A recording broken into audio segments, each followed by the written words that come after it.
Dear student, आज हम लोग चैप्टर स्टार्ट करेंगे, नए चैप्टर उपसहसंयोजी यौगिक। क्लास 12 का 9 चैप्टर है उपसहसंयोजी। ये इनऑर्गेनिक का चैप्टर है।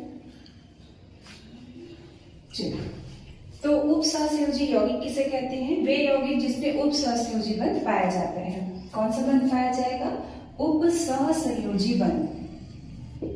पहले आप इसको क्लियर कर लेंगे। उपसहसंयोजी बंध, कोऑर्डिनेशन कंपाउंड है। उपसहसंयोजी यौगिक कोऑर्डिनेशन कंपाउंड, कोऑर्डिनेट बॉन्ड। तो यह एक विशेष प्रकार का बंध होता है जिसमें दो परमाणु एक इलेक्ट्रॉन युग्म का साझा करते हैं। दो परमाणु एक इलेक्ट्रॉन युग्म का, तो क्या देख रहे थे हम लोग? उपसहसंयोजी बंध, जिसमें यह एक विशेष प्रकार का उपसहसंयोजी बंध है जिसमें दो परमाणु एक इलेक्ट्रॉन युग्म का साझा करते हैं, जिसमें एक परमाणु इलेक्ट्रॉन युग्म देता है और दूसरा इसे ग्रहण करता है।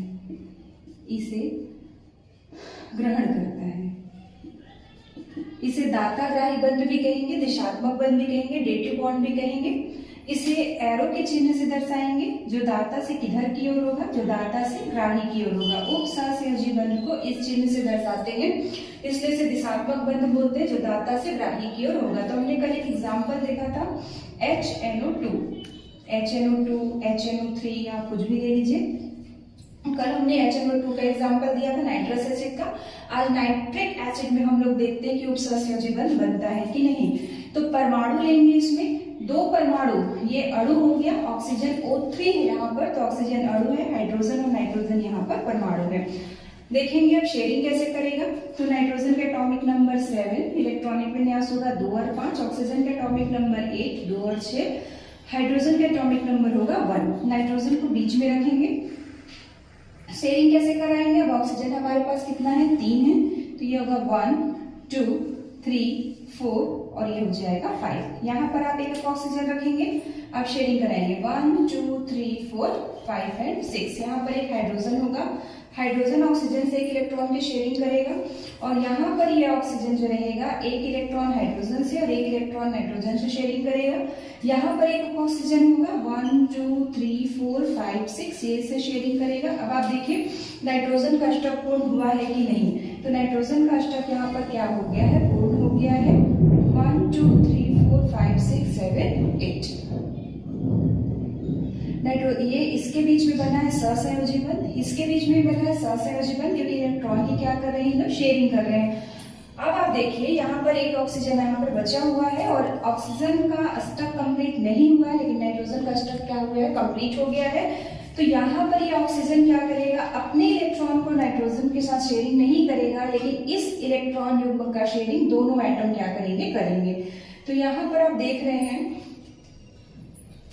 कि ऑक्सीजन ने क्या किया? इस नाइट्रोजन के इलेक्ट्रॉन का शेयरिंग किया है। तो यहाँ पर नाइट्रोजन ऑक्सीजन का ऑक्टल कंप्लीट हो गया, 1 2 3 4 5 6 7 8, और नाइट्रोजन का कंप्लीट हुआ। तब आप देखिए किस प्रकार का बंध बन रहा है। ये नाइट्रोजन डबल बॉन्ड बनाया है ऑक्सीजन से, फिर ये ऑक्सीजन हुआ, ये हाइड्रोजन हुआ और यहाँ पर एक बंध बना है उपसहसंयोजी बंध। तो आप देखिए उपसहसंयोजी बंध किसे कहते हैं? यह एक विशेष प्रकार का बंध हो जाए जिसमें दो परमाणु, यहाँ पर आप देख रहे हैं क्लियरली नाइट्रोजन और ऑक्सीजन दो परमाणु है जो एक इलेक्ट्रॉन युग्म का क्या कर रहे हैं? साझा कर रहे हैं। तो इस इलेक्ट्रॉन युग्म का साझा दोनों कर रहे हैं, जिसमें एक परमाणु जो है वो इलेक्ट्रॉन युग्म दे रहा है, ये इसको दे रहा है और दूसरा उसको क्या कर रहा है? ले रहा है। इसलिए इसको बोलते हैं दाताग्राही बंध। और इसको किससे दर्शाते हैं? एरो से दर्शाते हैं, जो दाता से ग्राही की ओर होता है। तो आप देखिए इस प्रकार बनेगा उपसहसंयोजी बंध। तो इस चैप्टर में हमको क्या पढ़ना है? उपसहसंयोजी यौगिक। और उपसहसंयोजी यौगिक किसे कहते हैं? कि वे यौगिक जिसमें उपसहसंयोजी बंध पाया जाता है। चलिए अब इसका आगे देखते हैं। चलिए तो हम आगे देखेंगे। अब हम लोग पढ़े उपसहसंयोजी यौगिक, तो इसमें क्या पढ़ा जाएगा कि अकार्बनिक रसायन की वह शाखा जिसमें उपसहसंयोजी यौगिक या धातु संकुलों का अध्ययन किया जाएगा। अभी हम आपको बताएंगे धातु संकुल क्या है, का अध्ययन किया जाता है उपसहसंयोजी यौगिक कहलाएगा। फिर देखेंगे उपसहसंयोजी बंध द्वारा बनने वाले यौगिक को क्या बोलते हैं, उपसहसंयोजी यौगिक। और उपसहसंयोजी बंध किसे कहते हैं, अभी हमने बताया है। उपसहसंयोजी यौगिक ऐसे यौगिक जिनमें धातु परमाणु या आयन अनेक ऋणायनों अथवा उदासीन अणुओं द्वारा उपसहसंयोजी बंध द्वारा जुड़े होते हैं। आपको मेन इसको ध्यान देना है, उपसहसंयोजी बंध द्वारा जुड़े होते हैं उपसहसंयोजी या संकुल यौगिक कहलाते हैं, कॉम्प्लेक्स कंपाउंड जिसको हम लोग बोलते हैं। तो आप एक कॉम्प्लेक्स कंपाउंड का एग्जांपल पहले देखेंगे। अच्छा, तो कॉम्प्लेक्स जो कंपाउंड बनाएंगे, कॉम्प्लेक्स कंपाउंड ऐसे परमाणु आयन बनाएंगे जिनके पास क्या होगा, जिनके पास लोन पेयर हो, जिनके पास क्या होगा, लोन पेयर इलेक्ट्रॉन हो। ये आप ध्यान देंगे, क्यों, क्योंकि उपसहसंयोजी बंध कौन बनाता है, तो उपसहसंयोजी बंध में क्या होगा कि दो परमाणु एक इलेक्ट्रॉन युग्म का क्या करते हैं, साझा करते हैं। तो कम से कम एक इलेक्ट्रॉन पेयर उनके पास होना चाहिए। इसके बाद क्या देखेंगे, उपसहसंयोजी बंध द्वारा जुड़े होते हैं जिनमें उपसहसंयोजी या संकुल यौगिक कहलाते हैं। चलिए अब आप देखिए, लोन पेयर क्या है, सभी को मालूम होगा। लोन पेयर एकाकी इलेक्ट्रॉन युग्म हिंदी में से कहते हैं एकाकी इलेक्ट्रॉन युग्म। ऐसा इलेक्ट्रॉन जोड़ा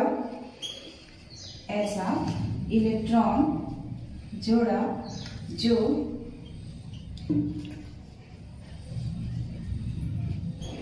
बंध निर्माण में भाग नहीं लेता है, ऐसा इलेक्ट्रॉन जोड़ा जो बंध निर्माण में भाग नहीं लेगा। एक एग्जांपल देख लेते हैं। फॉर एग्जांपल देखते हैं ammonium NH3, nitrogen atomic number 7, electronic विन्यास करेंगे 2 और 5, 1 2 3 4 5। यहाँ पर आप देखिए हाइड्रोजन के साथ 3 हाइड्रोजन एटम के साथ इसने क्या किया, इलेक्ट्रॉन की शेयरिंग की। और शेयरिंग करने के बाद आप देख रहे हैं एक यहाँ पर बना है बॉन्ड पेयर, ये भी बना है बॉन्ड पेयर, ये भी बना है बॉन्ड पेयर, और ये आपका क्या हो गया, लोन पेयर। तो 3 यहाँ पर आपको BP दिख रहा है बॉन्ड पेयर, और एक क्या दिख रहा है, लोन पेयर। मतलब क्या, अमोनिया उपसहसंयोजी यौगिक बनाएगा, बिल्कुल अमोनिया उपसहसंयोजी यौगिक बनाएगा, क्योंकि इसके पास क्या है, लोन पेयर। तो उपसहसंयोजी यौगिक या लिगेंड बनाने, मतलब लिगेंड के लिए क्या चाहिए अपने को, कॉम्प्लेक्स कंपाउंड के लिए लोन पेयर इलेक्ट्रॉन चाहिए। और एग्जांपल देख लेते हैं। सेकंड एग्जांपल हम लेते हैं, जैसे फॉर एग्जांपल लेते हैं हम H2O ले लेते हैं, Cn ले लेते हैं, Cl ले लेते हैं, सल्फेटो ले लेते हैं। बहुत सारे एग्जांपल्स अभी आपके आएंगे। For example H2O, oxygen atomic number 8, electronic विन्यास 2 और 6 होगा। ऑक्सीजन 1 2 3 4 5 6, एक हाइड्रोजन से शेयरिंग इसने किया और यहाँ पर एक हाइड्रोजन से शेयरिंग किया। अब आप देखिए कि 2 हाइड्रोजन से इसने शेयरिंग किया और ये इसके पास क्या बच रहा है, लोन पेयर। ये 2 इसके पास क्या हो गए, बॉन्ड पेयर हो गया, और 2 इसके पास क्या हो गया, लोन पेयर। मतलब क्या, H2O उपसहसंयोजी यौगिक बनाएगा, तो उपसहसंयोजी यौगिक ये भी बनाएगा। चलिए आगे एग्जाम्पल चलिए एक और एग्जाम्पल देख लेते हैं साइनो का।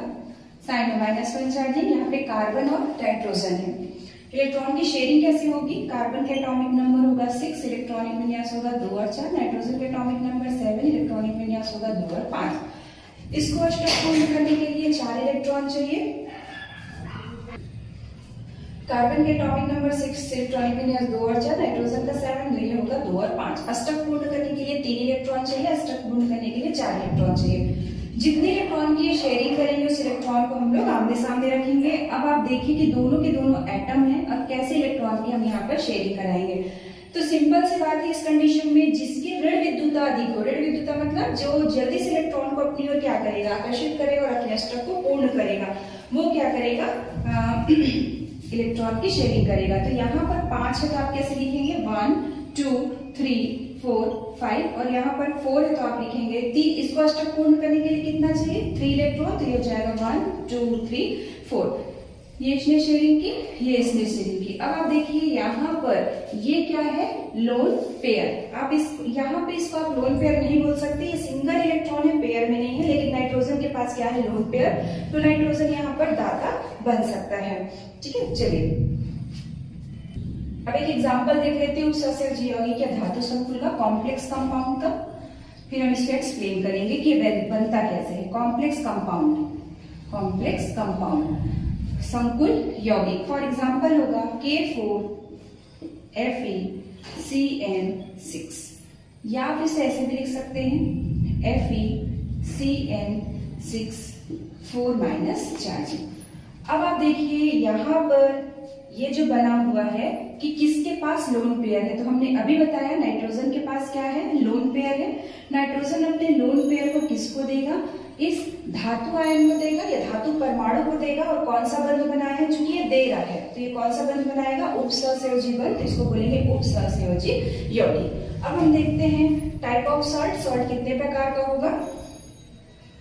चलिए अब यहाँ पे सॉल्ट देखते हैं, तो यहाँ पर दो टाइप से होगा सॉल्ट, एक होगा कॉमन सॉल्ट, सामान्य लवण जिसको बोलेंगे, इसके एग्जाम्पल देखते हैं, और सेकंड आपका होगा योगात्मक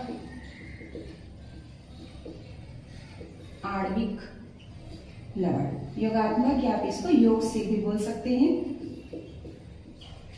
तो ये होगा योगात्मक या आणविक। अब इसके अंतर्गत दो आएगा, एक आएगा द्विक लवण जिसको डबल सॉल्ट कहते हैं, द्विक लवण डबल सॉल्ट, और एक होगा संकुल लवण, इस चैप्टर में आपको अच्छे से पढ़ना है संकुल लवण जिसको कॉम्प्लेक्स सॉल्ट कहते हैं, कॉम्प्लेक्स सॉल्ट। अब एक एग्जांपल देख लीजिए, सामान्य लवण। सामान्य लवण में क्या होगा, सबसे पहले सामान्य लवण अगर आता है तो एग्जांपल आता है NaCl, CaCl2, MgSO4 आदि, इस तरीके से रहेंगे। ये सब क्या होगा आपका कॉमन सॉल्ट। द्विक लवण, द्विक लवण में जो सबसे ज्यादा एग्जांपल पूछा जाता है वो होता है एलम, जिसको हम बोलते हैं फिटकरी, पोटास एलम। फिटकरी का फॉर्मूला होता है K2SO4 Al2SO4 whole thrice 24H2O, ठीक है, इसको पोटास एलम के नाम से जानते हैं। सेकंड होता है मोहर लवण, मोहर लवण जिसको फेरस अमोनियम सल्फेट के नाम से जानते हैं, फेरस अमोनियम सल्फेट, ठीक है। दो आप एग्जांपल इसमें याद रखेंगे, और भी एग्जांपल है। तीसरा इसमें कार्नेलाइट है, इसका भी फॉर्मूला भी हम बता रहे हैं आपको, कार्नेलाइट। ये सब किस में आएंगे, ये सब आपका आएगा द्विक लवण में। और दूसरा होता है संकुल लवण। संकुल लवण में बहुत सारे एग्जांपल आएंगे, एक एग्जांपल हम यहाँ पर लिख रहे हैं अभी, K4FeCN6। बोर्ड एग्जाम में आपका क्वेश्चन पूछा भी जाता है कि द्विक लवण और संकुल लवण में अंतर बताइए। तो द्विक लवण और संकुल लवण में क्या अंतर होगा कि ये जो लवण रहते हैं इसको कैसे बनाया जाएगा, द्विक लवण को या योगशील यौगिक को कैसे बनाया जाएगा, दो या दो से अधिक एटम लिया जाएगा या मॉलिक्यूल्स लिया जाएगा, और उसको जल में घोल करके फिर उसका क्या किया, जल यहाँ पर आपको दिख रहा है, जल में घोला जाएगा, फिर उसका पृष्ठलन किया जाएगा। इस तरीके से आणविक यौगिक बनता है। द्विक लवण किसे कहेंगे कि इसका ठोस अवस्था में अस्तित्व होगा, लेकिन जैसे इसको जल में विलय करेंगे तो ये अपने अपने आयनों में क्या हो जाएगा, विभक्त हो जाएगा। जैसे फॉर एग्जाम्पल अगर हम लोग फिटकरी, आप सभी बच्चे जानते हैं फिटकरी किसे कहते हैं, जो घर में यूज किया जाता है फिटकरी, तो अगर इसे जल में घोला जाए तो फिटकरी अपने अपने आयनों में क्या हो जाएगा, डिसॉल्व हो जाएगा। तो किस में टूटेगा, ये फिटकरी K+ में टूटेगा, SO4 2- में टूटेगा, और एल्यूमिनियम 3+ चार्जिंग में क्या होगा, विभक्त हो जाएगा। तो द्विक लवण किसे कहते हैं कि वे लवण जो अपने अपने आयनों में ठोस अवस्था में अस्तित्व जिनका होगा, लेकिन जलीय विलयन में अपने आयनों में क्या हो जाएंगे, ये विभक्त हो जाएंगे, इसको कहते हैं द्विक लवण। संकुल लवण किसे कहते हैं, आपको दिख ही रहा होगा, ये कॉम्प्लेक्स है, एक जटिल संरचना है, तो इसका ठोस अवस्था में अस्तित्व होगा और जलीय विलयन में भी अपने आयनों में क्या होगा, विभक्त नहीं होगा, लेकिन ये जलीय विलयन में क्या हो जाएगा, अपने आयनों में विभक्त हो जाएगा। चलिए अब संकुल लवण कैसे बनता है, इसमें कौन कौन से पार्ट्स होंगे उसको हम लोग देखते हैं। चलिए तो यहाँ पर हम आपको बता रहे थे मोहर लवण फेरस अमोनियम सल्फेट का फॉर्मूला, फेरस अमोनियम सल्फेट, तो हम इसको बोल सकते हैं ferrous ammonium sulphate, ferrous ammonium sulphate. और हाइड्रेटेड फेरस अमोनियम सल्फेट बोलेंगे, और हाइड्रेटेड बोलेंगे मतलब वाटर मॉलिक्यूल्स इसमें प्रेजेंट रहेगा। फॉर्मूला कैसे बनाएंगे, ferrous sulphate ammonium sulphate. Ferrous का होता है Fe+2 charging, ammonium NH4+1 charging. चलिए फेरस सल्फेट आपको बनाना है, फॉर्मूला आप कैसे बनाते हैं, फेरस में 2+ चार्जिंग होता है, सल्फेट में 2- चार्जिंग होता है। चार्जिंग लिखेंगे, उसका क्रॉस मल्टीप्लिकेशन करेंगे तो आएगा FeSO4। उसके बाद से आपको लेना है अमोनियम सल्फेट। अमोनियम सल्फेट में भी आप फॉर्मूला ऐसे ही बनाएंगे, अमोनियम +1 चार्जिंग होता है, सल्फेट में होता है -2 चार्जिंग। क्रॉस मल्टीप्लिकेशन करेंगे तो ये होगा NH4 whole twice SO4 0.6 H2O। तो ये आपका फॉर्मूला होता है मोहर लवण का, जिसे कहा जाता है फेरस अमोनियम सल्फेट। बहुत एग्जाम में पूछा जाता है, तीनों के फॉर्मूले आपको याद रखना है, फिटकरी का, मोहर लवण का, और तीसरा हम लोग देखते हैं कार्मेलाइट का। तो कार्मेलाइट का फॉर्मूला होता है पोटेशियम क्लोराइड, मैग्नीशियम क्लोराइड और 6H2O। तो ये 3 फॉर्मूला आप याद रखेंगे। द्विक्लवण में हमने आपको बताया द्विक्लवण किसे कहते हैं कि जिसका ठोस अवस्था में अस्तित्व होगा लेकिन जलीय विलयन में अपने आयनों में क्या हो जाएगा, विभक्त हो जाएगा। तो जैसे इसको अगर पानी में घोला जाए तो ये K+Cl- Mg2+ में क्या हो जाएगा, ये टूट जाएगा। चलिए अब हम बात करते हैं संकुल लवण की, जो हमारा मेन टॉपिक है और जो एग्जाम में आपके क्वेश्चंस पूछे जाते हैं। चलिए अब हम लोग उपसहसयोजी यौगिक का नामकरण पढ़ते हैं, जो सबसे इंपॉर्टेंट टॉपिक है आपका और ये एग्जाम में पूछा जाता है। संकुल यौगिकों का नामकरण, संकुल यौगिक का नामकरण।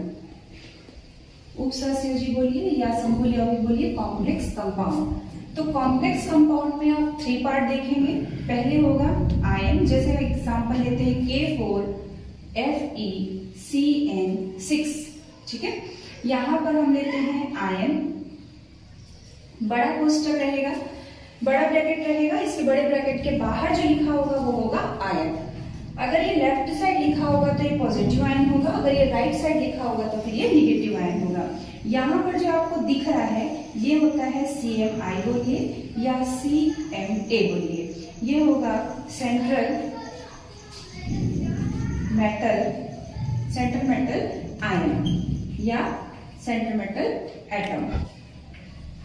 हिंदी में बोलेंगे इसको केंद्रीय धातु परमाणु या आयन, परमाणु या आयन। जैसा ही आपका बड़ा ब्रैकेट होगा, अच्छे से समझिएगा, ये एग्जाम में पूछा जाता है और चाहे आप इसमें का कोई भी क्वेश्चन बनाएंगे आपको पहले ये क्लियर होना चाहिए। तो इसको लिखते कैसे हैं, सबसे पहले बड़ा ब्रैकेट रहेगा, बड़ा ब्रैकेट है उसके जो बाहर लिखा होगा, चाहे वो LHS में होगा चाहे RHS में होगा, मैं आपको एक एक चीज क्लियर करेंगे, वो होगा आपका आयन।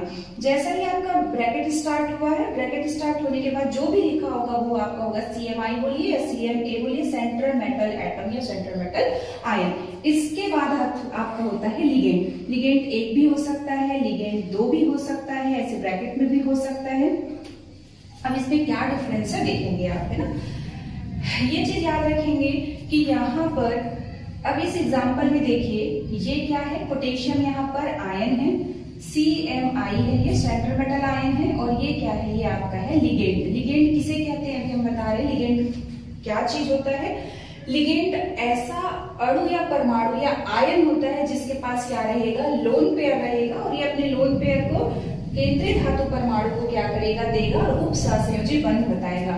तो अभी हमने आपको बताया है कि CN साइनो में नाइट्रोजन के पास क्या होता है, लोन पेयर, और ये अपने लोन पेयर को किसको देगा, Fe को देगा। तो यहाँ पर Fe क्या है, केंद्रीय धातु आयन है, और जो साइनाइड है वो क्या है, यहाँ पर लिगेंड है। तो लिगेंड किसे कहते हैं, जो लिगेंड होता है इसके पास लोन पेयर होता है, और लोन पेयर को किसको देता है, केंद्रीय धातु आयन को देगा और उपसहसंयोजी बंध बनाएगा, उसको बोलते हैं लिगेंड। किसी भी कॉम्प्लेक्स कंपाउंड में जो आयन होता है वो एक ही होता है, हाँ प्रकार एक ही प्रकार का होता है। ऐसा नहीं कि आयन यहाँ पर जैसे पोटेशियम है तो सिंगल होगा या सोडियम है तो वो सिंगल होगा। तो यहाँ पे हम लोग देख रहे थे ये आयन है, ये सेंट्रल मेटल आयन है, या आप इसको सेंट्रल मेटल एटम बोलेंगे, और ये है लिगेंड।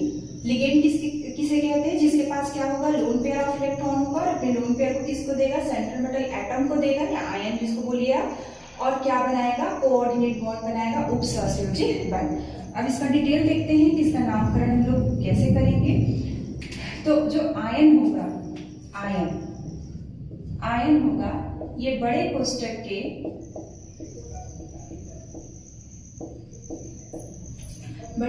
के बाहर लिखते हैं, इसे बाहर लिखते हैं। बहुत ही इंपॉर्टेंट टॉपिक है, ये आपका कॉलेज में भी काम आएगा। ध्यान से देखेंगे। आयन, आयन को हमेशा बड़े कोष्टक के बाहर लिखते हैं, ये बड़ा ब्रैकेट हो गया, और यहाँ पे लिखाएगा आयन। आयन LHS में भी लिख सकते हैं, आयन RHS में भी लिख सकते हैं। आयन जो होगा वो फॉर्म में होगा, पॉजिटिव आयन होगा या फिर क्या होगा, निगेटिव आयन होगा। अगर आयन इस साइड पे है तो ये जो रहेगा वो पॉजिटिव आयन होगा। अगर आयन लेफ्ट हैंड साइड में है ब्रैकेट के तो वो पॉजिटिव आयन होगा, और आयन यदि राइट हैंड साइड में है तो फिर ये निगेटिव आयन होगा। जो आयन होता है वो हमेशा एक ही आयन होता है, किसी भी कॉम्प्लेक्स कंपाउंड में आयन एक ही प्रकार का होता है, भले आयन 2-4 हो सकता है। अब दूसरा हम लोग देखते हैं CMI की। तो CMI के शुरू CMI कहाँ लिखा होगा, जैसे ही आप बड़े कोष्टक को लगाएंगे तो बड़े कोष्टक के शुरुआत में लिखा होता है। ये आप अच्छे से देख लीजिए, नामकरण करते समय में लिखते हैं, में लिखा होता है, क्योंकि फॉर्मूला से आपका नाम आएगा और नाम से फॉर्मूला। तो जैसे ही आप बड़ा ब्रैकेट स्टार्ट करेंगे तो जो भी यहाँ पर लिखा होगा वो आपका होगा CMI। ठीक, थर्ड होता है आपका जो सबसे इंपॉर्टेंट चीज इसमें है वो होता है लिगेंड, जिसको हम लोग संलग्नी हिंदी में बोलते हैं, संलग्नी। तो जो लिगेंड होता है वो CMI के बाद लिखते हैं, CMI के बाद लिखते हैं।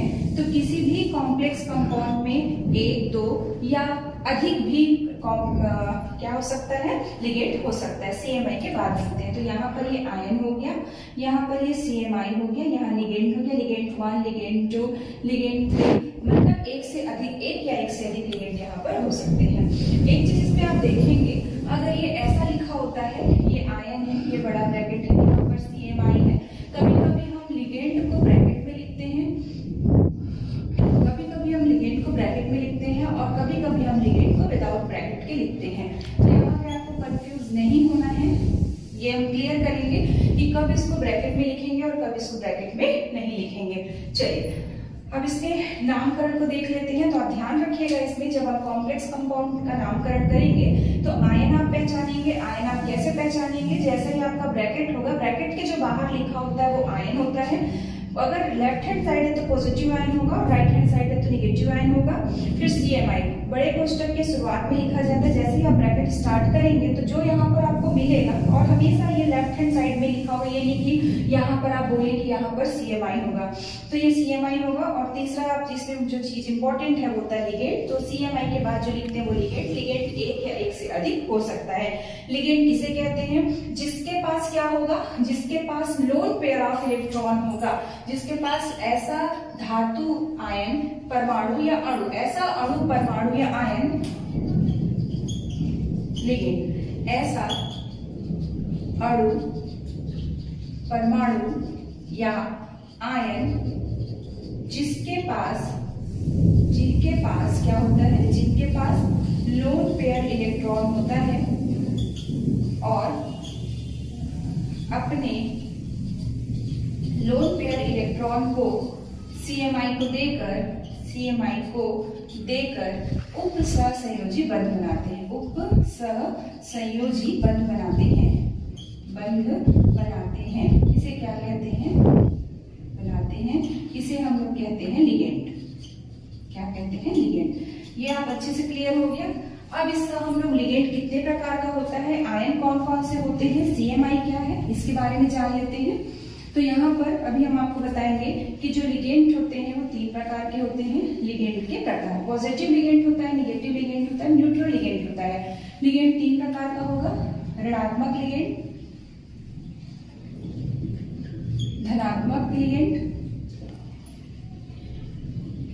धनात्मक लिगेंड, और उदासीन लिगेंड। लिगेंड 3 प्रकार का होगा,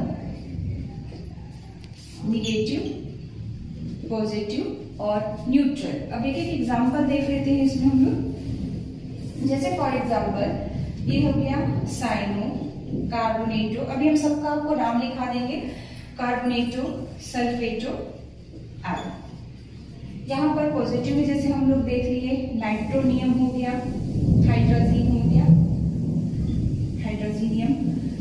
उदासीन में ले लेते हैं H2O, एक्वा, NH3, कार्बोनिल आदि। तो यहाँ हमने देखा लिगेंड के प्रकार। अब नेक्स्ट टॉपिक में हम लोग इसका नामकरण पढ़ेंगे। पहले हम आपको लिगेंड बता देंगे, लिगेंड कौन कौन से हैं उसका नाम आप अच्छे से क्लियर कर लीजिएगा, आयन कौन से होते हैं और CMI क्या रहेगा, ठीक है। उसके बाद हम इसका नामकरण करेंगे, ठीक है। तो हमारे YouTube चैनल को आप लाइक और सब्सक्राइब करेंगे। अभी हमने आज उपसंयोजी यौगिक जो क्लास 12 का है 9 चैप्टर, इसका आज हमने फर्स्ट पार्ट देखा। आगे के पार्ट में हम इसको और डिस्क्राइब करेंगे। Thank you. हमारे YouTube चैनल को लाइक एंड सब्सक्राइब करें और बेल आइकन को प्रेस करना ना भूलें। और पूरा अगर आपको वीडियो अच्छे से समझना है तो लास्ट तक वीडियो देखेंगे। हम इसके पूरे पार्ट्स आपको डालते जाएंगे और आप कमेंट्स करके बताएंगे आपको जो भी आपको ऑर्गेनिक में पढ़ना होगा या इनऑर्गेनिक या फिजिकल केमिस्ट्री में जो भी आपको पढ़ना होगा, आप कमेंट्स में बताएंगे कि किस सेक्शन में आपको प्रॉब्लम है। हम उसके आगे वीडियो अपलोड करते जाएंगे।